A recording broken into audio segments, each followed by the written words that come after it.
Hello, my name's Jane. I'm going to cook you a recipe from my new book which is called What to Cook and How to Cook It.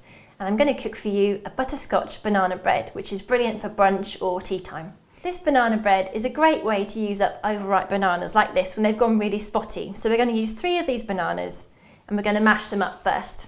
So I've already peeled 2, they're in my bowl. Let's just get rid of this skin. I'm going to use a fork and I'm going to mash this banana into a pulp. You want to make sure that it's really quite smooth. So now the bananas are a nice squidgy pulp, ready to put into the cake batter. Okay, I'm going to use a large mixing bowl and we're going to start with some butter. The butter for this recipe needs to be really soft because you want to mix it in all in one without any lumps. Next goes in some light muscovado sugar, and that's got a really lovely toffee taste to it. I'm going to add some baking powder. This is plain flour and some whole wheat flour. And now I'm going to crack in my eggs. And now we're going to add the squishy bananas to the bowl as well. And finally, I'm going to add some extra flavour with a teaspoon of vanilla extract. So when you start mixing, start on a slow speed, then get faster and faster. And we were looking for a really nice, smooth, creamy mix.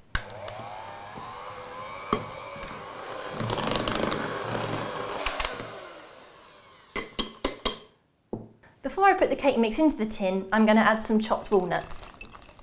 Now I've kept some walnuts aside. They're going to be sprinkled on the top when the cake's ready and iced. So I'm going to take my spatula, just fold those walnuts in. Okay. Then the whole lot is going to go into my prepared baking tin, and it's a 2-pound loaf tin that's been buttered with soft butter and then lined with a strip of baking paper, and that's going to help the cake to come out easily once it's baked. So, we're going to scoop the cake mix into the pan, and you haven't got to worry about levelling the top with this recipe, just leave it in a mound. This is going to go into the oven now, and I've preheated it to 160 degrees Celsius, and that's 325 degrees Fahrenheit. So now we're ready to make the frosting for the banana loaf, and it's a butterscotch recipe made with soft cheese and butter and muscovado sugar. It's really simple.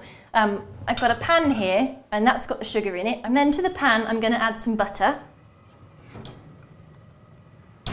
And also a tablespoon of water. Okay, and I'm going to give that a stir, and then once it's melted, it's going to simmer for a couple of minutes to make a kind of really easy caramel base for this frosting. We can now tip it into a mixing bowl and let it cool off a bit. So now the butterscotch base for the frosting has cooled a little bit. I'm going to add some soft cream cheese to the bowl, and then I'm going to whisk it until I get a nice smooth creamy frosting.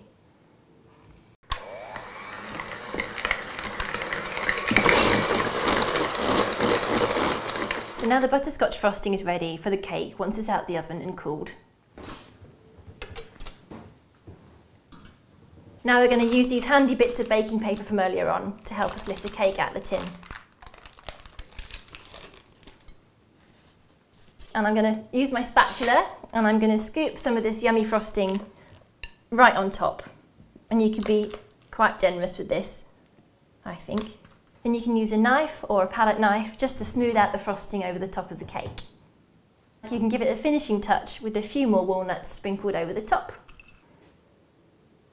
So there it is, a butterscotch banana loaf that anyone can make.